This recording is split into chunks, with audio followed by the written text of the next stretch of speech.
Hi everybody, welcome. It's a very cold and very frosty morning we had this morning. At Litsoc, still quite cold and bright out there. I know that if you're watching from up north it's very snowy, lucky you. Probably you don't feel very lucky, but it's nice. Well, we're just cold. Anyway, that's what we're talking about today. Books about cold. I've got a quotation running around my brain. She thicks men's blood with cold, which is from something long ago, romantic-wise, but it's used by A.S. Bite in Possession, about the fairy Melusine, who's the fairy who turns into a sort of dragon come Lamia. Anyway, so we're going to begin with me because I have to sadly dash off, and we've got quite a selection of people to talk about other things. Winter, of course, he's quite bright today, but it's traditionally snow and gothic ghost stories. Well, this is Dark Matter. Anybody read this? You read it? No? Anybody read anything by Michelle Paver? Yes. Yes? Yeah. She writes wonderful historical novels. Well, this is set in the Arctic, in Norway, and I think on into Svalbard. Now, Svalbard, if you've read Northern Lights, absolutely, well done, you will know the name. Famous for polar bears and for having to be very careful about polar bears, but this is actually something else again.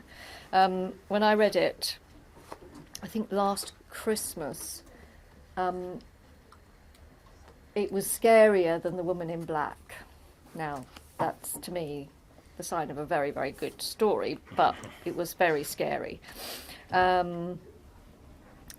And I didn't want to keep it in the house anymore. It had to go into the car before it came to school. So this is why. London, 1937. Jack is poor, lonely and desperate to change his life.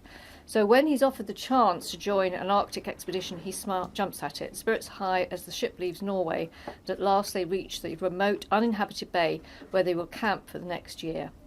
But the Arctic summer is brief. As night returns to claim the land, Jack feels a creeping unease. One by one, his companions are forced to leave. Soon Jack will see the last of the sun, the sea will freeze, and escape will be impossible. And Jack is not alone. Something walks there in the dark. It is not a nice something. Sounds terrifying. It is really terrifying because it's so nebulous to begin with. It's just feelings, the sort of feeling that you get when you wake up and you can't think what's woken you. Okay.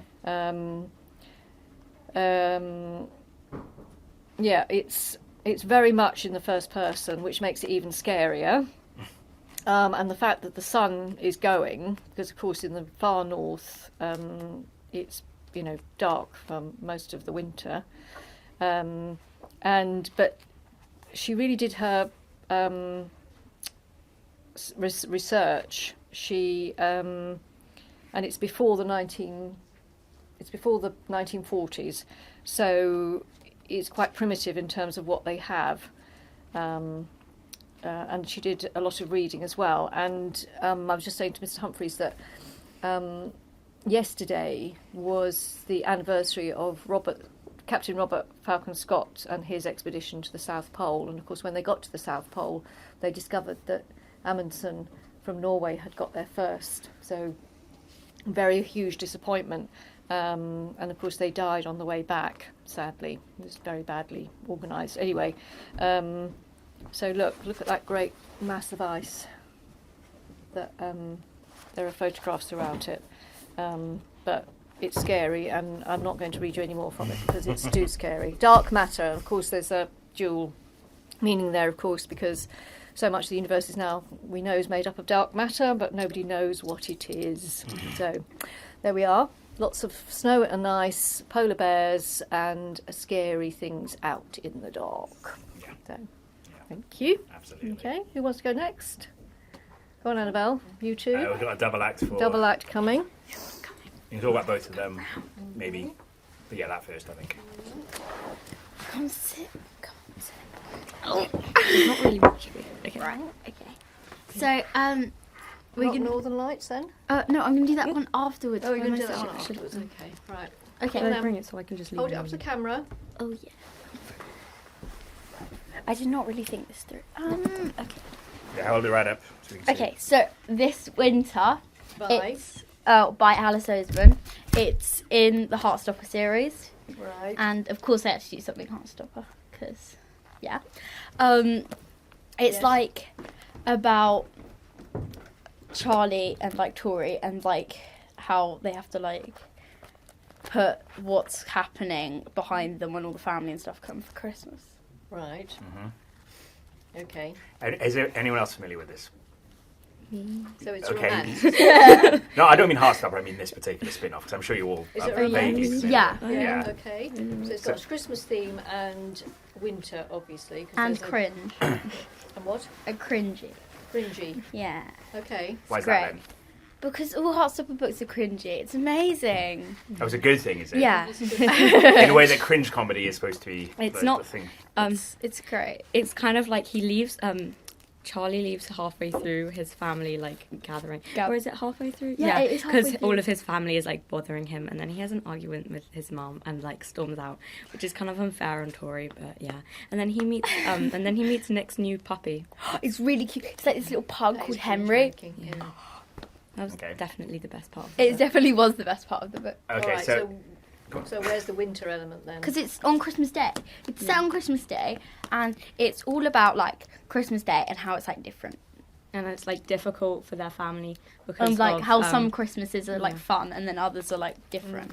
and that's why what I wanted to ask was, so where are the difficulties with the family then? I know that Oh. some of you may already know this, but some may not. So Yeah. because Charlie has an like, eating disorder. yeah, and also and Tori's OCD. antisocial. Okay. And it's just like hard because there's like obviously Christmas dinner on Christmas Day. And then everyone's And- like, it basically like interviewing Charlie about Yeah. his eating disorder. and he doesn't want interviewing to him draw about attention Nick to it. as well, and it's Yeah. just a bit annoying. Yeah. does Nick and- show up on? No. No, he He's goes at to his Nick's house because he yeah. gets angry with his mum, Yeah. and then he goes to Nick's house, and then he stays at Nick's house, And for a then bit. Tori gets really mad, and then comes over to Nick's house. and then Oliver thinks they've all been eaten. Right. Do you have to know the rest of the stories to appreciate this one? No, you not- don't, Not really. because no. I actually read this before Heartstopper Before. Volume 5 came out. So Okay. Well, it filled in then. Yes? Everyone read it. exactly, before that's the then. point. Okay. probably. Yeah, so you don't need to read the other books because it's quite easy. Like at the start, it shows you who the characters are, and it kind of gives you a backstory. So The only thing that's like different is you don't know like in detail like the backstory about when Yeah. these things happened. It's just like this Okay. happened, that Yeah. happened, but you don't know like in detail when they happened, how they Yeah. happened. so anything like that. it's like a good standalone book. as Yeah. well, but- Okay. Right. All right, thank you very much. So that's back Okay. to. Yeah, Should I put it on your seat? yeah, just chuck it anywhere. Okay, and then just the chuck it next anywhere, one, please. Right. Hold it up. Put it on the is- table. Just on the table. Northern Lights. This is the best book like in history of planet. Oh, better than Heartstopper, you say? Okay. Yeah, There we go. that you is you something. heard it here first. Yes. That is something. So, I first read this book. Okay, so this is a long story. I first read this book when I was about 10. This Not cheesy. that long ago, then. I've reread it like 10 times. Well, that's a good thing.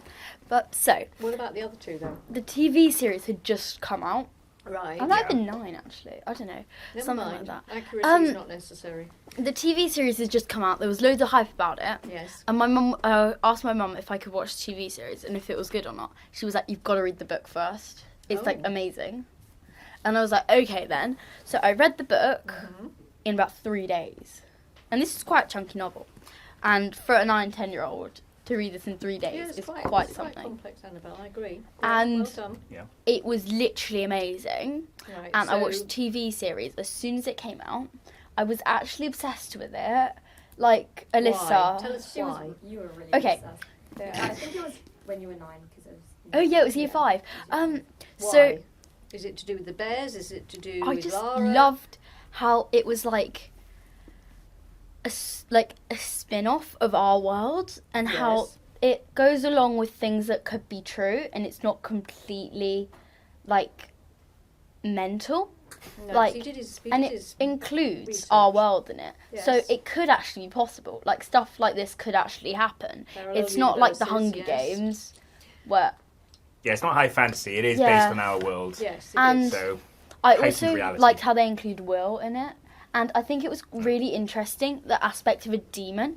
Like, and I was really obsessed with animals at the time as well. And I was like, signed up to the WWF. I adopted like 4 pandas or something. Yes, but, like- we had a session, didn't we, a long time ago, where we all decided what each other's demons Yeah, were. Miss Gilchrist. Miss Gilchrist is a name from the past that some Yes. of the older students here might remember, maybe? Miss Gilchrist? Or she's been going that long. Oof. It's been on that long, I think. Wow.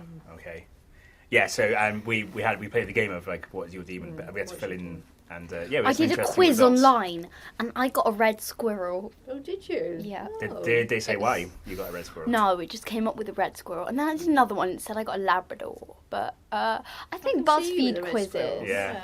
I don't think Yeah. BuzzFeed quizzes are that accurate. Oh, no. Oh, well, never mind. I thought you might have gone on something like, you know, the Harry Potter's got the Bit Patronus fun. thing. Oh, yeah. The Yeah. Pottermore Yeah. thing. I thought you might have used something like that. Oh no, I just used BuzzFeed. As well, there we go then. Yeah. So, this book, I loved how there was like just a really good plot to it, because it was so like detailed, the plot, that you didn't get lost. Yes, And he's very clear in his telling, yes. yeah, and also I think the TV adaptation was amazing. Like, I watched the first series, and then the second series, and then when the third series came out, like about a year ago now, it was so good. Frightening. Like, it came out when I was in South Africa, like over the Christmas holidays. It came out a few weeks afterwards, and you had to wait for each episode. And then I watched like the first 3 episodes, and then the other ones I watched them in the day I got back. And I was very sleep deprived because I'd been on a night flight, and I stayed up and watched this That's series. how much you loved it. Yeah. Okay. It Now kinda tell me, have shows. you seen the Northern Lights? No, I really want to. So Yes. my mum and dad have, and I keep, like, I really want to. Like, they're so pretty on pictures. Like, I really, really, really want to. Actually, I have seen them. So, I haven't seen the Northern Lights. I've seen, those halo things in the sky, which are like rainbow dot Yes. things. Yeah, I've Yeah. seen those when I was in Norway. I went skiing. Norway's a good place, yeah. Yeah. Yeah. But it wasn't, like, cold enough, even though it was, like, -10. no, and it my doesn't face have to be had gone cold. blue. It's just when the shield above the earth is a bit thin. Oh, well, I didn't see So them, but I getting saw the more prevalent, halo more things, prevalent. and they were so pretty. Like, and then people say the Northern Lights are better, so, I mean, they must be something. And then, Anybody? seen Anyone? Northern Yeah, Lights? anyone else seen them? Anyone else? Seen No them? one got on the Iceland experience trip in year No. 10. Not the best I place. saw them. You saw them, no. But yeah, you're right. It's not the best place, and we No. didn't see. We saw them in the worst possible place too. It was on our last Tromsø night. is the best place in Reykjavik. Norway. Yeah. oh, I was there, and then I went. I was, like, quite close to there, actually. Mm. I think I was in, what is But Oslo? then you can see them in Oslo, Essex I don't know. now or in Scotland. Certainly Really? Scotland. Yes, Oh, yes. Scot- Sometimes you can see them I thought you on had long to summer fly evenings. to, like- You have to keep an eye on Twitter and then get in the car and dash. right. Yes, you certainly can't see them from your back garden. No, you can't No. see them. Not very rarely. In And where we that's are. so when And we it's saw so them, cloudy, Yeah. you we wouldn't were on be the able to outskirts of anyways. Reykjavik, so didn't see it so well. But we saw them. Hmm. So, Yeah. but yeah, if you really want to see like they are in the pictures, you have to go to the Yeah, more absolutely. rural locations. You can say Right. something? No. Okay. So I And think you're raising your also, hand. okay, so now I'm going to go on to the second book. So, this might take a while. Yeah, So it's this- going to take a while. Yeah, let's not okay. deviate too much. I'm just going to say the second book was my favourite, Uh-huh. and the What's it third book called? was pretty good too. What's It was the The second book Subtle called? Knife, Right, and then The Amber yes. Spyglass was the last one. Yes. The Subtle Knife was my favourite. Yes. It had my favourite world in it, and Which one is that? it's the one with the castle on the city in the sky. Oh, okay. Yes. Yeah. I saw these clouds, and it looked like there was. Yes. Wait, no, I went to France, and there was like this hill, and it had like a city on it, and then we went in it, and I was like, this is like the city in the sky, and they're like paved as well. It literally was exactly the same. Was it Okay, I'm quite gonna the get out same? this chair before I keep talking to you. All right. Well So- done. Thank you very much. Thank you. I was going to ask you to say about the winter element of it. Oh wait, yeah, that's because it's like set in the Northern Lights, and then they go to Svalbard with the bears, Yes. and then they like have a big battle, and I was really, really like wow, because I imagined the battle in my head, and then it was showed exactly how I imagined it on TV, and I was like, Yeah. Yeah. Yeah, that's Read your mind. an epic scene in the book. So. Yes, it is. Yeah. Good. So I guess now logically we follow on with Northern Lights, and who else wants to talk about Northern Lights? Who would like to step up next to talk about Anybody Northern else? Lights? there's not much left to say. There's not much left to say. Okay. Is that how people feel? Do you feel like Annabelle's covered it all? Yes. Yeah? All right. Okay. Anybody got anything else they want to talk about in terms of winter? You haven't read it. No, I like See? started You're reading gonna it. excuse them. No, Little started Women. reading it and then I Okay. I thought you all want to talk about more Northern Lights, 'cause I know we've got a lot of big fans of Northern Lights, but... Okay. Phoebe! Little Women. I was the last person to take Little Women out. I took it out over the Christmas holidays, and Okay. I read it in one day. Mhm. It was so good. Yeah. I loved how the characters are portrayed, and they're like very familiar. But the winter element is basically it starts and ends at Christmas. Mhm. And I really like the cyclical structure of it. It's really nice. But yeah, it basically starts with them complaining about them not getting Christmas presents. Christmas presents, yes. Famous opening line. Yes. But Why? Why are they not getting Christmas presents? because Remind us. is it the Civil War that's happening? Yeah. Yeah, The it's the American Civil War, Yeah. and they're like a bit quite. Well, they're not super poor, but they're like poorish, Yeah. and their father's off in the Civil War, so Mm. they don't really have much money, but so they're not getting Christmas presents. But it's very sweet and very like you get like a warm feeling when you read it. It's like It's wholesome. yeah, it's wholesome. I read it in a day, and I think it's something everyone should read at some point in their life. Mm. Yeah. Definitely. Yeah. Yeah. Everyone It who- has the same sort of feeling, I think, as Ballet Shoes and The Secret Garden. Yeah. Yeah. That same sort of. I really enjoy reading this. I'm going to read it again. Yes. Yeah. Yeah. Rereadability. Yeah. Have you got any particular favourite passages or anything? Not really. I think the whole thing was good. So Yeah, okay. We just had it on the radio, actually. yeah. Yeah. So the winter aspect. So what obviously about- we mentioned tell us Christmas. a bit more about but the winter aspect. Yeah. So. Well, I So Beth comes back, doesn't she? Beth comes back, and then at the end there's just like a bit of winter. I can't really remember, even though it was like a month ago that I read it. I'm sure you've been reading something else. Yeah, I have. But, yeah, I think it finishes in the winter. It's not like it's not a huge part of the story, I guess, but it's just there is something that happens to one of the characters that Winter had a hand in. See if anyone knows what I'm getting at. How many of you read it? Most of you. Most of you. Does anyone know what I'm getting really at there? worth reading. Yeah, you guys. do, don't you? It really is. Yeah. So if you haven't read it, yeah, do read it. It's a lovely family story, but it doesn't shut out problems. Yeah. There are. And I was referring to a challenges and problem. issues, You could, you could, Yeah. not so subtly. when was that in the book? Oh, Yeah. yeah. Yeah.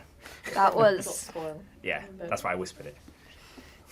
yeah. Beth Was a Beth goes to visit a family, doesn't she? And she comes back and she says that it's a breakfast time, isn't it? And they take their breakfast to the family. yeah. Yeah, because they I thought that was the mum. The mummy goes to visit, the family comes back and tells them that's at the start of the book. got on the book. Yeah. And then Beth. Oh, actually, I won't spoil it. Okay. I won't tell. Who's your favourite sister? Jo, because she's the most intelligent. So And as I most say about Christmas. yes. And of course, there's always the adaptations are very good. Mm, yeah. BBC One has been a wonderful film, 2 wonderful films. Yeah. Greta Gerwig's film was very good. There's certainly been quite a few lately. There was the movies, the most recent one, Yeah, isn't it's it? very popular again. With Emma Yeah. Watson. Emma Sorry. Watson, But Florence don't Pugh. Mm. I saw it on my Saoirse For You Ronan. page and then added it to my list, but never watched it. Yeah, you Oh, should it's so try. good. You should watch it. And of course, the I read US it. are suffering from major snow at the moment. It's very, very cold. So I'm sure a lot of the people are sitting huddled up, watching it or reading the book. So, yeah. For the reasons we said about Yes. comfort reading and comfort viewing as well. Across the states, yes, as there is in the north of England, in Ireland, yeah. Right. All right, Thank you, great. Phoebe. Thank you, very Phoebe. much. I'll do this. Okay. Anybody else? Yeah, yes. Come and tell us about mistletoe and murder. Okay, so it's Mistletoe and Murder by Robin Stevens. Right. So, of course, like for the last whenever I've been here, it's probably Robin Stevens. So I chose this book because it's set it's at the Christmas holidays. And So they're not at school, is that right? Or yeah, are they're they? not at school. They're not at school. They're at, I think, College or University of her brother's, Daisy's brother. And I think I kind of chose this book because it's like murder and mystery, and also because it's set at Christmas. What I really liked about it is how they're not at school. And I can't say this was my favourite book in the series, but I really enjoyed it, and I really liked how there were so many twists and turns, because you can expect something, and then it's most likely you can expect the right answer at the start, and then you start like changing your decision, and in the end you're like, oh, that's what happened. I thought you knew that at the start. So it's a good surprise Yeah. then. Good twists. Yeah. So what's the general plot of this particular one? So it's been a long time. Well, just read the blurb. Read the blurb. Yeah, on the back. okay, Yeah. so these attacks are not merely pranks or accidents, said Daisy gravely. They are intended, and I believe something truly terrible will happen before Christmas Day. Daisy Wells and Hazel Wong are spending the Christmas holes in snowy Cambridge. Hazel has high hopes of its beautiful libraries and inviting tea rooms, but there's danger lurking in the dark stairwells of Malden College. 2 days before Christmas, a brutal accident takes place, but the Detective Society suspect murder. Faced with fierce competition from a rival agency, they must use all their cunning and courage to find the killer in time for Christmas Day, of course. Of course. Of Can't course. spoil Christmas. Yes. Don't want to Yeah. spoil Christmas, no. Great. Yeah. Thank you very much. Thank you very much, Ruth. Great. Okay, so we've also got on the table Narnia, The Lion, the Witch and the Wardrobe. And in Narnia it's always winter but never Christmas because of Jardis, the White Witch. Okay. Ms. Humphries, what are you going to talk about? I can talk about a couple of things. So, are we going to lose you, Miss Huntley, by the way? Any minute. Any minute now, yes. okay. Yes. Well, I don't know what to start with then. I'll start with this. Oh. Yes. So, I did a Litsoc quite some time ago on Everest literature. It's probably about 4 or 5 years old. Lulu, hi Lulu, Lulu. very kindly told me it was one of her favourite Litsocs that we ever did. And so basically, yeah, there's a lot of literature. So it kind of ties in with the race to the Antarctic, Pole, the race to the South Pole, Yeah. because obviously there was the race of climbing Everest. But anyway, this is not about that. This is about a disaster, the Everest disaster of 1996. Now, what happened there? Everest has been commercialised a lot. So back in the day, it was a true adventure thing to climb Everest. You know, only professional mountaineers can do it. But now, anyone with a stack of money and a bit of basic training could do it. Could climb this 8,000 plus meter mountain, including a parent of our school, I believe, did it a couple of years ago. There's a fact for you. But anyway, in 1996, there was a disaster because what happened? A load of them got to the top of the mountain, but a storm hit quite out of the blue. They all thought it was like, oh, it's like a day like today, nice blue sky, nice clear condition. Then suddenly, storm hit, snow everywhere, and so this book, by Miss Huntley, this book details that experience by John Krakauer. He was on the expedition, and I'll just read you a little bit of it. Straddling the top of the world, 1 foot in China and the other in Nepal, I cleared the ice from my oxygen mask, hunched a shoulder against the wind and stared absently down at the vastness of Tibet. I understood on some dim detached level that the sweep of earth beneath my feet was a spectacular sight. I've been fantasizing about this moment and the release of emotion that will accompany it for many months. But now that I was finally here, actually standing on the summit of Mount Everest, I just couldn't summon the energy to care. So yeah, you can see it's a bit of an anticlimax. And let's see if I can find a bit where the storm hits. No, I can't. But anyway, the storm hit, casualties ensued. So yeah, that's about like sort of how winter can be a dangerous thing, right? At the top of the world, in the death zone, where your body is slowly dying. Yes. It's a bit like a movie I watched. These people, they climbed this pole and they got stuck at the top of it. Climbed a pole. Yeah, because it's yeah. I've not watched that, but I've heard of it. I have. So these people, they climbed a pole. Yeah. Like to try and get over her husband dying by falling off climbing high, because they high climbers, and then they got stuck at the top and the ladder fell off. So Oh wow. Stuck at the top of the pole for ages. Okay, what's the film called? The Fall. The Fall. Did everyone die? Was it just I don't know. I haven't seen it. Oh, you mean in this? In the book. Well, I'll give away spoilers if I said. This was made into a movie. Not this particular book, the Story of Disaster. It was made into a movie called Everest. It's got Jake Gyllenhaal in it. It's got Keira Knightley in it. A host of other big names. It's probably on Amazon Prime or Netflix. So I'll say that some people died, but I won't say how many. One person's going to survive, Okay. because it's just the way of the book. Well, we know that he survived because he wrote the book. Exactly. Oh, wait, was that person... He was there, yeah. Ooh. He was just talking about how he was on top of, I'm just ready at the beginning. But it's a litany of things that went wrong. Wait, is it non-fiction? It's very much non-fiction.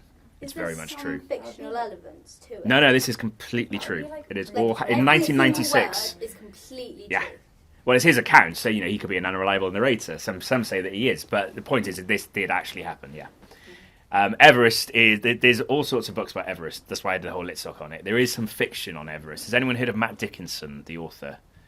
He did a book called The Everest Files, which is over there somewhere, and that he also climbed Everest, and he wrote some fiction on the basis of having climbed Everest. In fact, he went on an expedition with Brian Blessed. You all know Brian Blessed?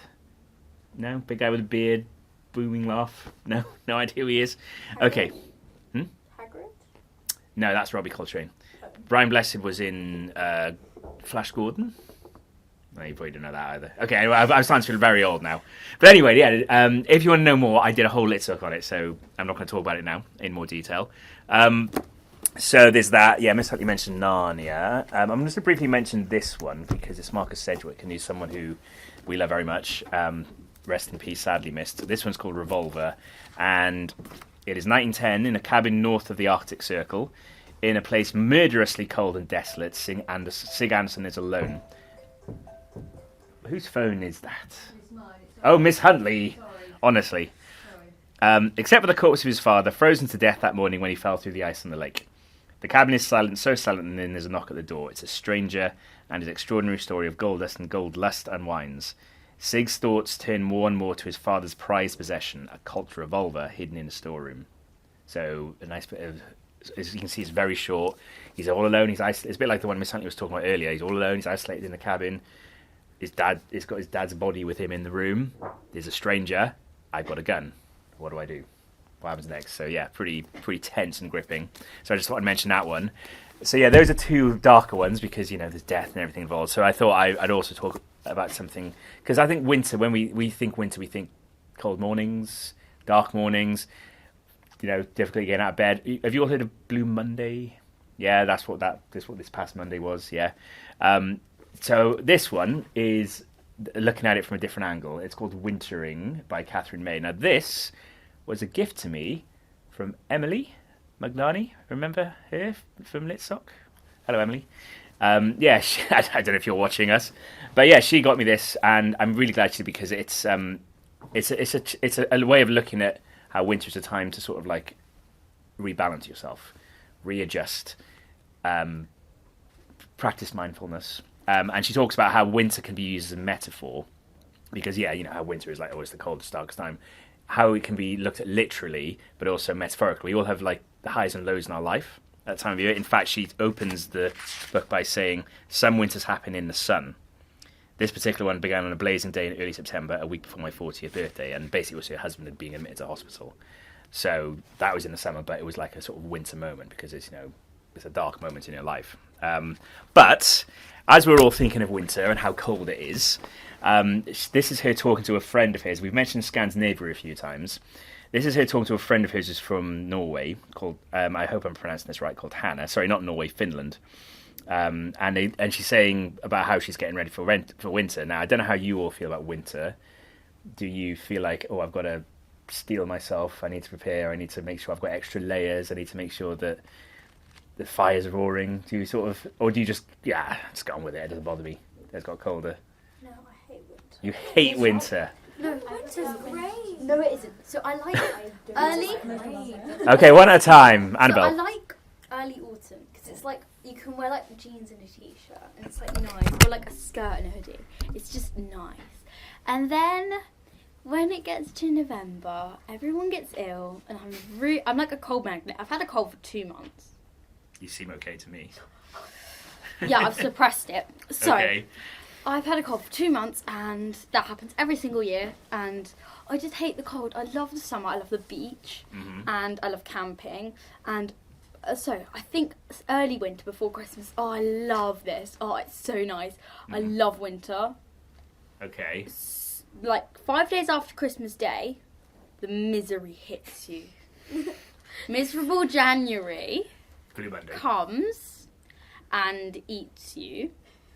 And then you listen to music that reminds you of the summer. You read books that reminds you of the summer. You do everything that reminds you of the summer. Is that and what you you- crave the summer. is I that what you've literally been wore doing? shorts and t-shirt and put the heating on really high the other day because I felt like it because I hated winter. Is that what you've been doing? Have you been reading books that remind you of the summer and listening to music? Yeah. So give me one example of a book that's summary that, or music, Well, music, like rock music. 'Cause and that's more summary, is it? Also, Daisy Jones and the Six. I reread that the other day. There you go. You made Hannah smile for that one. Good. Okay. So So that's how you. Anyone? Who else? Sort of. Yeah. Go on, Phoebe. Okay, I prefer the winter to the summer, but I don't like either. Okay. Because like the summer is way too warm. It's way too No, it's way too hot. I just boil Tough and crowd, there's this. no way you can like get out of it being warm. At least in the winter, you can put more layers on and put like fire or like turn the heating up. But then I prefer it be late spring. Late spring is the perfect time. That's the sweet spot, is it? That's the okay. early summer. So early summer. When it's like mid, like 20s, Okay. like early Yes. 30s. Okay. That's perfect. So you don't like the extremes of winter or summer. Okay. Alyssa. So I love like autumn and winter. I love autumn because of the colours. I love the colours of autumn. And then also I love the winter because I don't know if this is just me, but I don't really feel cold that much. Like I don't really feel the cold. Really, my sister, she feels the cold like a lot, but then I don't, and so I can like happily just go around in the cold and just like be fine. And winter reminds me of like fluffy blankets and like hot chocolate. And like fires, and that makes me feel like warm. I don't know. Yeah. But, like I don't like summer. There's like you said, there's no way of getting away from the heat unless you stay inside with like fans surrounding you. But then in the winter you can have like a bunch of blankets, and then it's like cozy and warm. Yeah. You can embrace it almost. Have you heard of hygge? Some of you must have heard of hygge at least. Yeah. Which is the idea that you do all those things. You have your hot chocolate. You immerse yourself in a nice blanket.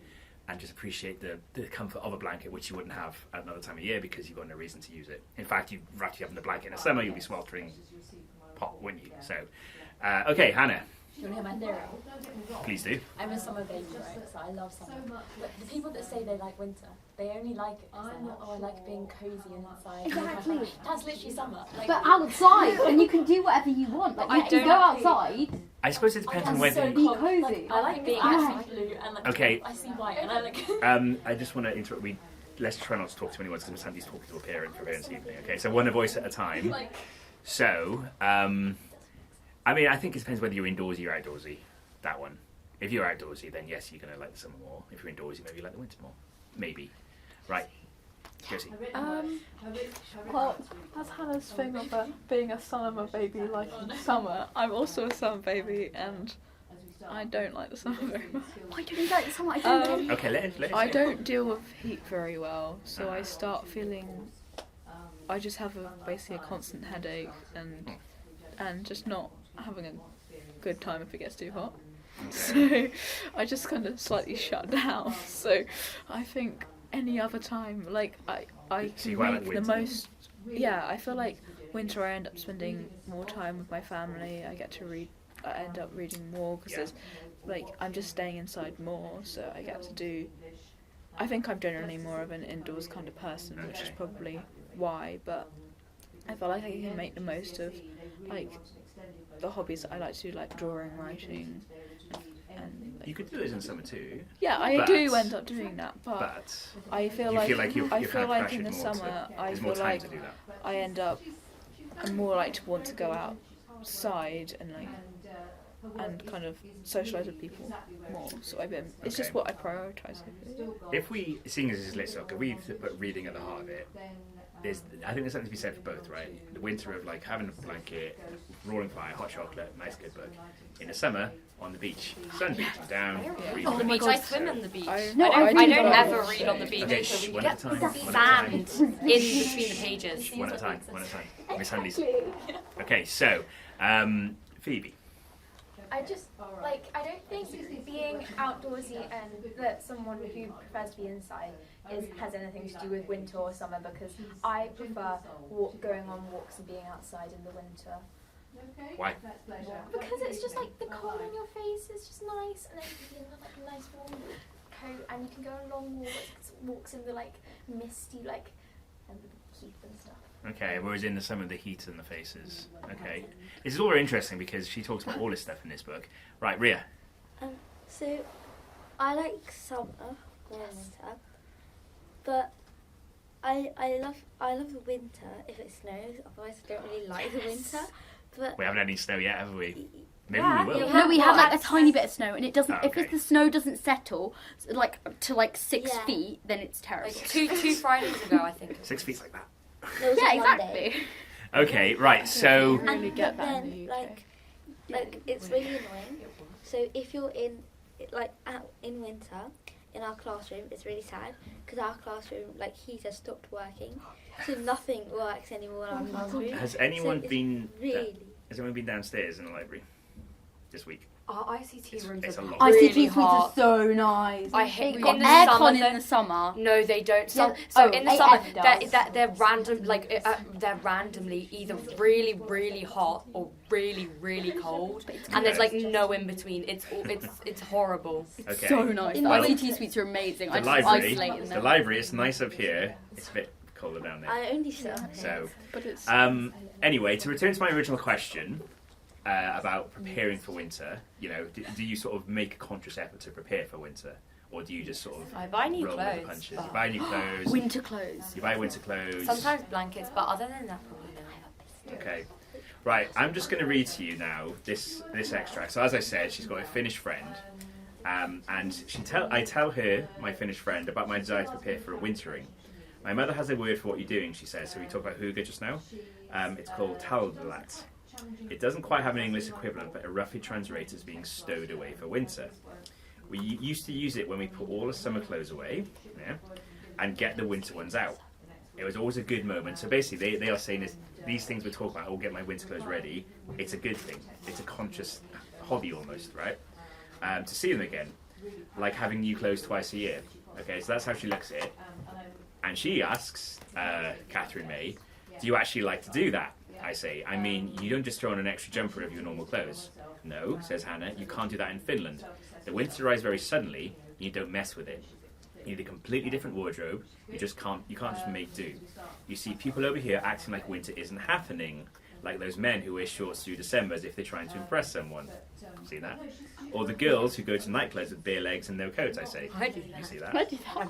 Tat-tat. I mean, if you go to Not, nightclub. not good for you girls. Walking around like Right, says Hannah. All they're proving is that it doesn't get very cold in England.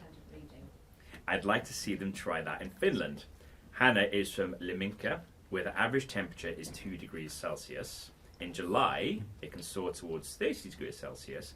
Then nearly half the year is spent below zero, getting down to -10 in January. You have to be ready for that sort of winter. Does anyone know what temperature it was this morning? -3. It's colder than that. -7. It was -7. Yeah. I don't wear So- tights ever because they're really uncomfortable, and I'd rather freeze to death than wear tights. I do. And 'cause so I don't I've been, freeze. and I don't wear coats throughout the winter. You don't wear a coat. No, You don't I, wear I one seize today, the chance to get a puffer jacket. I don't like coats. Okay. I'm just going to finish off this. When do you start preparing? August, she says, without blinking. August?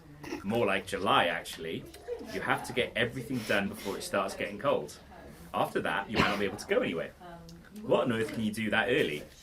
Well, she says, you make sure that any repairs are done to the house, because snow will only make it worse. No leaks in the roof, that sort of thing. Like the pipes, I say. Our pipes are underground. Lighting would be useless in Finland. Oh, I say, right. I'm getting the sense that it wouldn't last out September, let alone make it to February. Do you think you could? -10 in Finland? I'd freeze. I'd be so antisocial. I'd just go in my room and be so sad that it's so cold. I think I could do it. I could not. I love the cold. I'd move somewhere. What I do is I'd stay, and then when it starts snowing in September, it's kind of cold and it snows.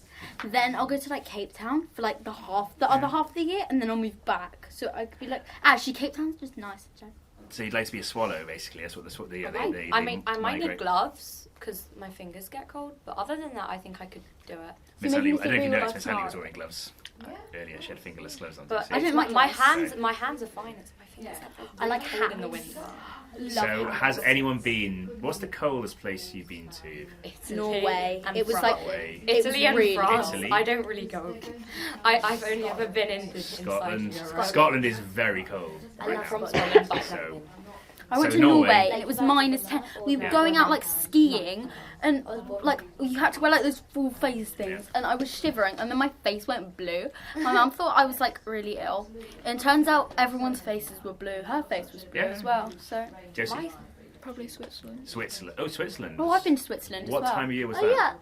yeah, Like a shh. Winter, but when I was really little, I lived there all year round. Right. So- Okay. Well, I guess technically France, because we went across the border to go skiing. So. Yeah, the Alps, and yes, of course. Have you been skiing holidays? yeah. Oh, I go So I've most been to years. Switzerland, I've Last been year to was France, and I've been to Norway. Alps. Which one do you think is the coldest? Well, Norway probably. I've only been to Probably. France, Italy. Oh wait, no, I went to Austria. Do people go skiing in January, or is it just Yeah. February? I go in They February. do. the half term. Yeah, February half term. I'm not going this year though. I'm not going this year. So older Because I can't students, none of you have been on the Iceland trip. That's this year. It's year 10. So I take it. on an Italy trip next year. Okay. Yeah. Well, obviously you can't do every trip.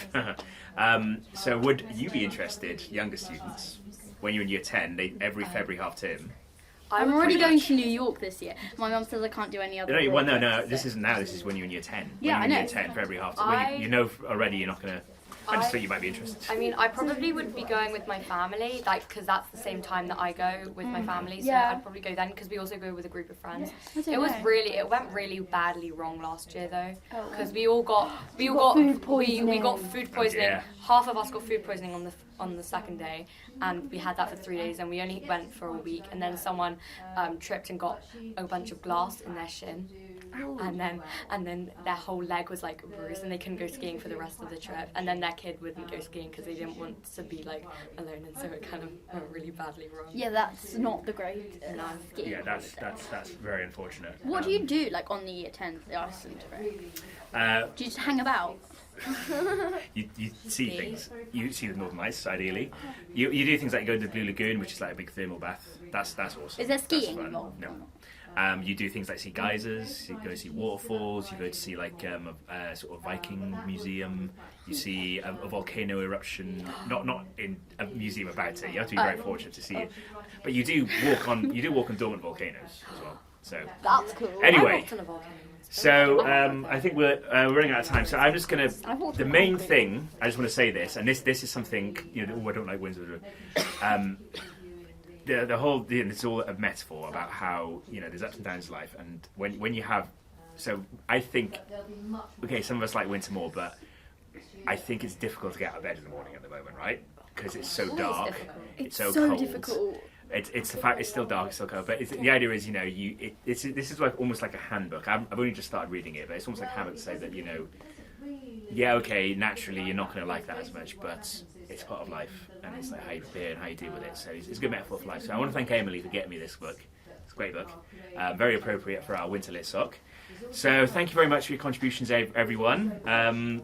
So next week we have got Mr. Allen, who's going to be our guest. He's going to talk about sports journalism, I think, or sports writing in general. Okay, any fans of sports here?